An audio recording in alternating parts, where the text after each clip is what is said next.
Hello, and welcome to the next episode of Brett's Flicks. So, with Star Wars The Bad Batch being released on Disney Plus recently, I thought this was the perfect opportunity to go back and see how the original Star Wars The Clone Wars series started. Now, Genndy Tartakovsky had his own mini-series. This is not what I'm going over. That show was incredible.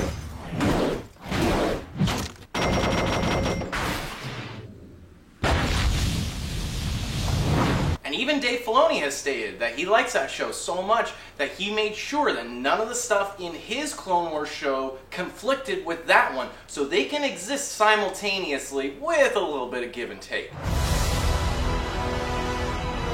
So, let's go back to that first Clone Wars movie that came out in 2008. So, let's watch this movie. Yeah, alright, yeah. Okay, so, the Star Wars Clone Wars movie. This is actually kind of a hard thing to rate because it was not conceived as a film. This was the start of the Clone Wars TV show.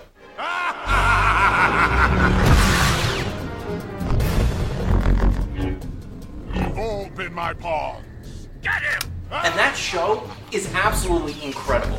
It brought us incredible, wonderful new stories set in the Star Wars universe, and honestly, all the stories in this show blew the entire prequel trilogy out of the water. Ha, word! And it also made all of the little plot holes and things in the prequels that didn't quite connect. Please tell your master, Cypher DS, that his order will be met on time. I was recruited by a man called Tyrannus on one of the moons of Bogdan. They all now fit together, and we can watch it as one big giant puzzle. Master Cypher DS. Forgive me, I'm afraid I am not familiar with that name. Died some time ago, he did, on Felucia. Investigating his death we are. You have no business left with the Pikes Tyrannus. Tyrannus? You are the man called Tyrannus? And it's fantastic when you include the Clone Wars. But let's look at how it started.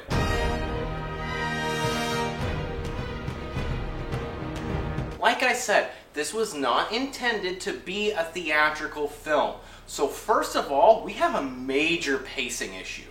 This is not a film. This is 4 episodes of a television show stuck together to create an overarching story. And that's completely fine for a television pilot. And that's actually probably the best way to view this movie. Because unfortunately, because it was conceived as 4 episodes, it lurches through its plot.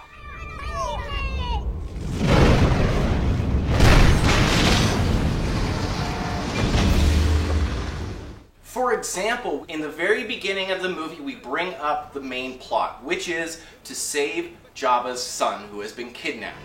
Crime Lord Jabba the Hutt's son has been kidnapped. However, because this was supposed to be several episodes of a television show, we then completely abandon that storyline for the next 25 minutes while we go to Christophsis and watch Obi-Wan and Anakin fight on that planet.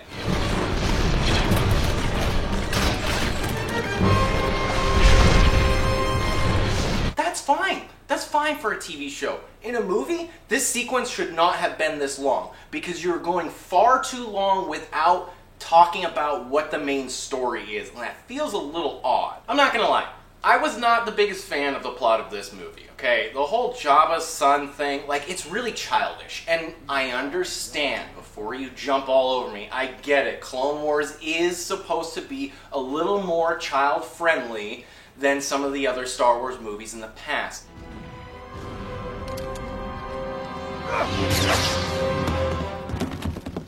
But still, when this film came out, you have to remember that we were going from this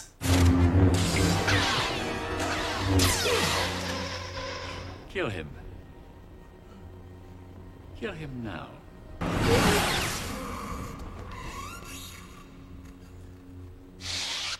to this.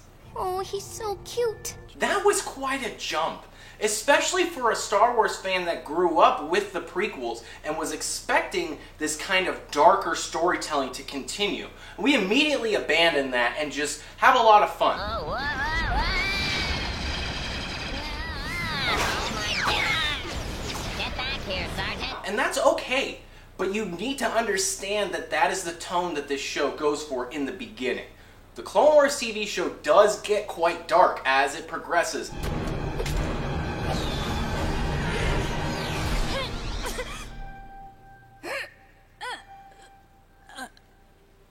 But in the beginning of the series, it was very much a children's show.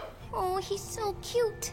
So when you watch this in chronological order, aka in between Clone Wars and Revenge of the Sith, it fits tone-wise a little bit better. But if you're jumping from Revenge of the Sith back to Clone Wars, not gonna lie, it feels really childish in the beginning until you get into the darker and deeper storylines in that show's later seasons. Thanks, buddy.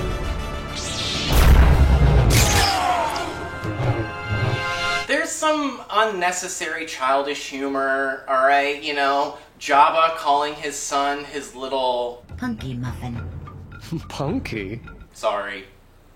Not funny.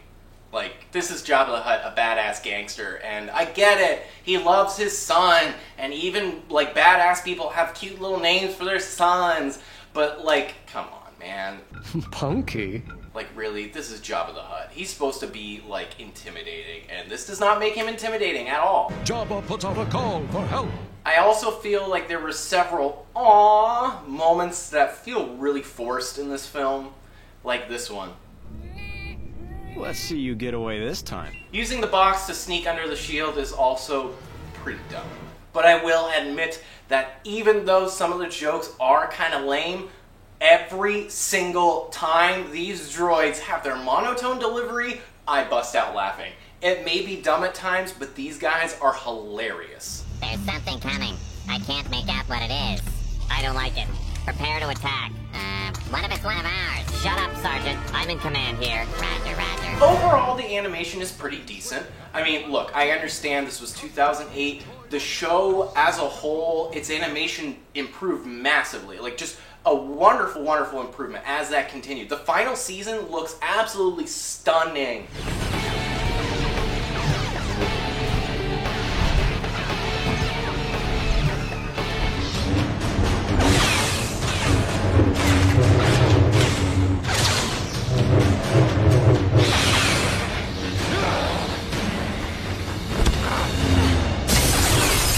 But this first episode, it's a little rough. Some of the stand dunes look pretty lame. And really, the main thing is the animation of the faces, particularly the mouth. This isn't practice, Ahsoka. I know, and I'll try not to get you killed. Thus depriving Sidious of his prized pupil.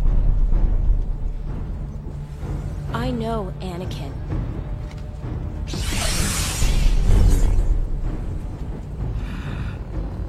Your vision is flawed. Again, it's not the end of the world. I understand it, and I'm not going to hate on it too much just simply because this is the best they had at the time. And that's okay. However, there is a part of me that's kind of like, well, this was released as a theatrical presentation, and a certain amount of quality is expected. And there are definitely times in this film when the animation struggles to keep up with that quality. We should not keep the wise and powerful Jabba waiting. I wouldn't dream of it. Need I remind you, whoever gains Jabba's favor will control the war in the Outer Rim? The style of animation, though, is absolutely incredible. I love being able to see the paint brush strokes in the clouds and on all of the different surfaces. It looks like someone hand-painted them, and that's gorgeous. For the most part, the voice acting is pretty good. You actually have some actors from the films that came back for this one who sadly did not return for the rest of the show, like Samuel L. Jackson and Christopher Lee. The rest of the actors who are playing Obi-Wan and Anakin and the rest of the characters, they do a fine job. There are definitely a few moments where you feel like they're kind of just reading a line. It's alright, I mean, you know, they're trying to get into character. This is the very beginning of the show. Once you get into the show, they have learned who their characters are and they feel much more natural. But there are definitely a few lines here and there that are kind of like, it's a good line reading, you know? We're gonna need reinforcements. We haven't been able to get through to the Admiral. But here's the big thing about the Clone Wars movie, right? Okay, it introduced Ahsoka Tano to the Star Wars community. I'm the new Padawan learner. I'm Ahsoka Tano. And this is a big thing. Ahsoka has gone on to become one of the most beloved characters in all of Star Wars history. She's been in multiple shows, had hours of screen time to develop a very, very well thought out and plotted character arc. Now tell me, where is your master? Where is Grand Admiral Thrawn? But when this film first came out, Ahsoka was the single most hated character in Star Wars history. Even worse than Jar Jar Binks. I'm not kidding, alright? A lot of you new fans may balk at that statement, but it's true. It's true. When this first came out, everyone, and I mean everyone, was screaming that Ahsoka Tano was going to ruin the franchise. Sound familiar? Look, it's only that we've had hundreds of hours of storytelling to build her up as a character. You know, if we devoted that much time to some characters, maybe people wouldn't hate them as much as they do. It's true. But I will admit, as much as Ahsoka has grown over the course of Star Wars, she is damn annoying here in the beginning. This smells like Count Dooku to me. I think it's a little stinky you smell. I'm not kidding. And look, maybe I'm a little harsh. I understand she's supposed to be annoying. She's literally to Anakin what Anakin is to Obi-Wan. How many times I told you? Stay away from power coupling! That's the point, okay? But still, she's just at times a little too annoying and a little too childish. Her nickname for him, Sky Guy, You're stuck with me, Sky Guy. just, dumb, lame. I don't care. The lightsaber fights are great in this. We introduce Ventress. Master Kenobi, always chasing after Skywalker. How predictable. Anakin leaves quite a mess, which always leads me to you, Ventress. Who is such an awesome character, who also had a fantastic character arc throughout the show. You're not taking me in. Commander, we are taking you in. Let's play. Ventress, don't! Look out!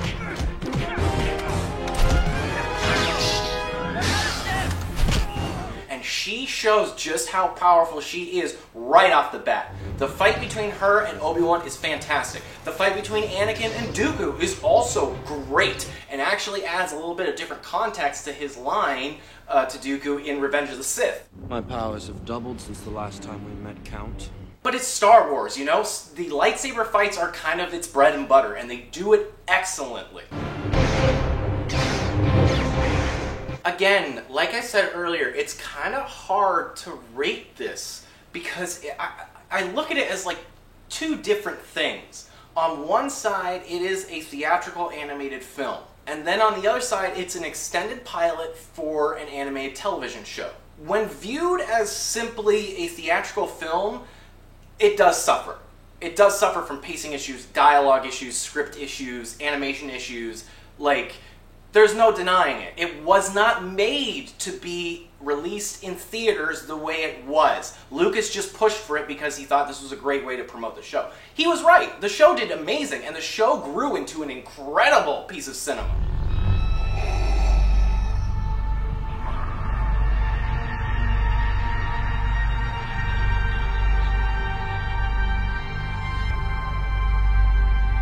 But But this first film, you know, a lot of times your first few episodes of a show do tend to be your weakest. It's not like you're trying to make them bad, but it's just as you create and craft the characters and as you write the show, you just learn who they are better because you spend more time with them.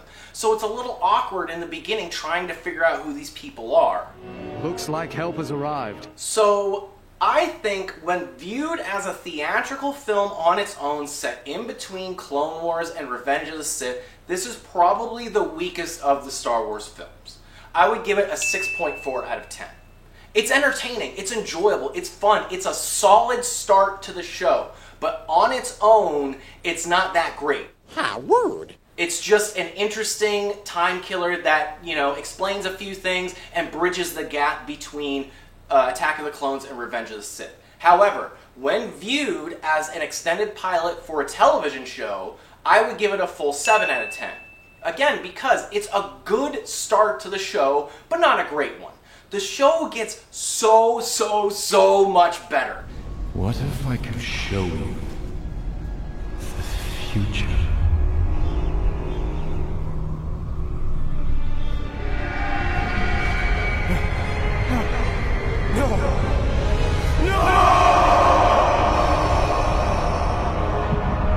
And if I'm being honest, when I do rewatch that show, I very rarely go back to this movie. Just simply because the show improved so much as it went on.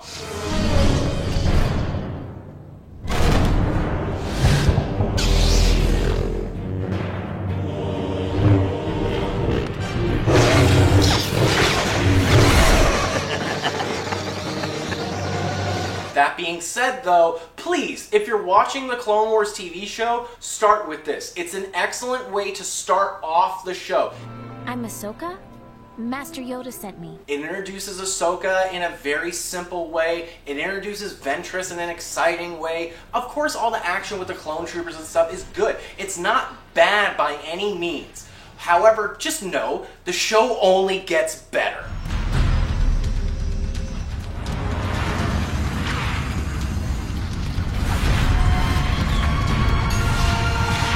Tune in next time, where I will be reviewing... It'll be a surprise. Have a good one, everyone.